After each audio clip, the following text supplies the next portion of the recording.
धनतेरस की जो सबसे इम्पोर्टेंट, सबसे महत्वपूर्ण, महत्व वाली जो चीज़ है वो है झाड़ू।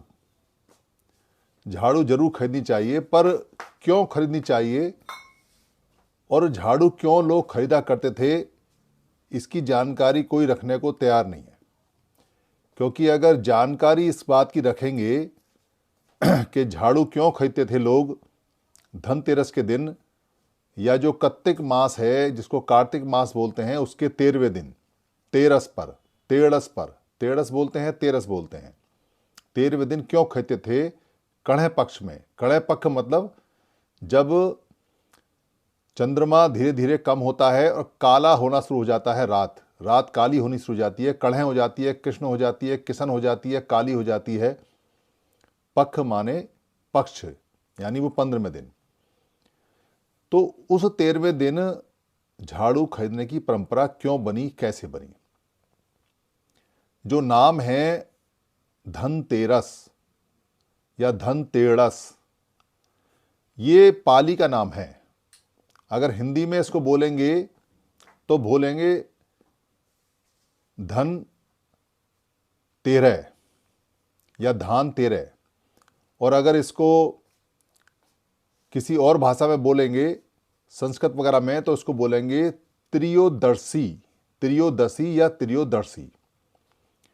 तो धनतेरस या धानतेरस पूरी तरह से पुराना पाली का नाम है, ना ये हिंदी का है ना ये संस्कृत का है। संस्कृत मतलब बाद में बदला हुआ, तो पुराना ही नाम चला आ रहा है। इसका मतलब बात कहीं ना कहीं पुराने समय की है, और पुराने समय की बात है तो बात क्या है इसकी जानकारी होनी चाहिए। तो झाड़ू से पता चल जाता है, झाड़ू लगाओ तो सफाई हो जाती है। पर सारे लोग झाड़ू खरीदने जा रहे हैं, क्या साफ करेंगे? घर तो रोज साफ करते होंगे, इसमें कोई शक नहीं है, क्योंकि साल के एक दिन के लिए इंतजार नहीं करेगा कोई भी गृहिणी या कोई भी घर का मालिक कि जब धनतेरस आएगा या धानतेरस आएगा तभी झाड़ू खरीदेगा, ऐसा परंपरा है। तो क्या घर को गंदा रखेगा, खास तौर से बारिश में, खास तौर से गर्मी में? तो वो सारे लोग भारत के आज ही झाड़ू खरीदने जा रहे हैं। तो ऐसी क्या इमरजेंसी आ गई, ऐसा क्या आपातकाल आ गया कि झाड़ू खरीदने का दिन निश्चित हो गया और लोग झाड़ू खरीदने लगे? तो झाड़ू से कर क्या रहे हैं?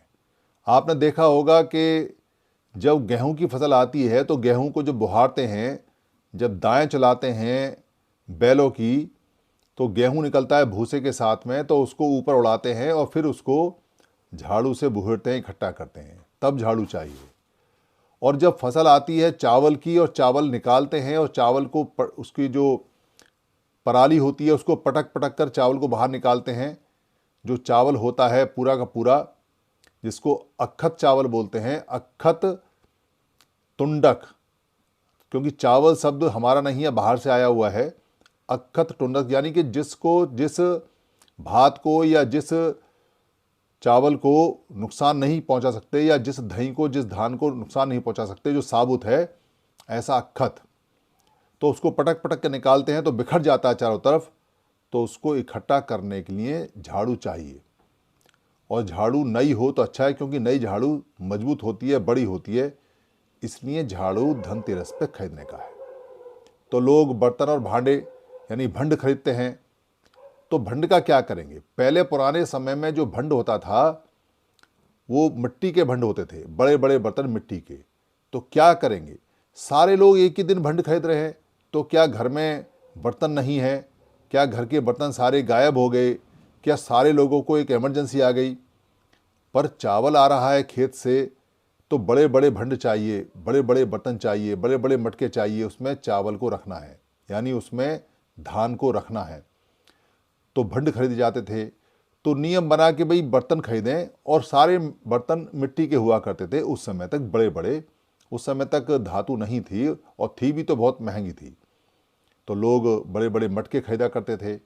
ये दो चीज़ें खरीदने की परंपरा रही है, धनतेरस पे या दही तेरस पे या धान तेरस पे। और पाली का शब्द है। तो जो शब्द है धान तेरस, धान आज बोलते हैं, पहले बोलते थे धई। धई का मतलब होता है कोई भी दाना जो खाने के योग्य है, जिसको हम पैदा करते हैं, चाहे वो इसका धान का दाना हो जिसको हम चावल बोलते हैं या तुंडक बोलते हैं, या गेहूं का कनक का हो, या किसी दाल का हो, या बाजरे का हो, या जौ का हो, या मक्का का हो, किसी का भी हो, उन सारे दानों को पाली के अंदर धई बोलते हैं। धई तो बोलते हैं धन्य धान्य से भरपूर रहें, धन धान रहे, धन्यवाद, धानवाद, धन, निधन, निधि, धन यंत्र, धनवंतरी, धन लक्ष्मी, ये सारे शब्द धई से, धान से और धन से बने हुए हैं। तो इसमें जो धन लक्ष्मी है, वो क्या शब्द है? धई माने हो गया धान यानी ग्रेन्स यानी दाने, और लख माने लाखों। लाखों का मतलब हो तो जो गिरे ना जा सके। उस समय लाख, 1 लाख जो आज का है उसको नहीं बोला करते थे। लाख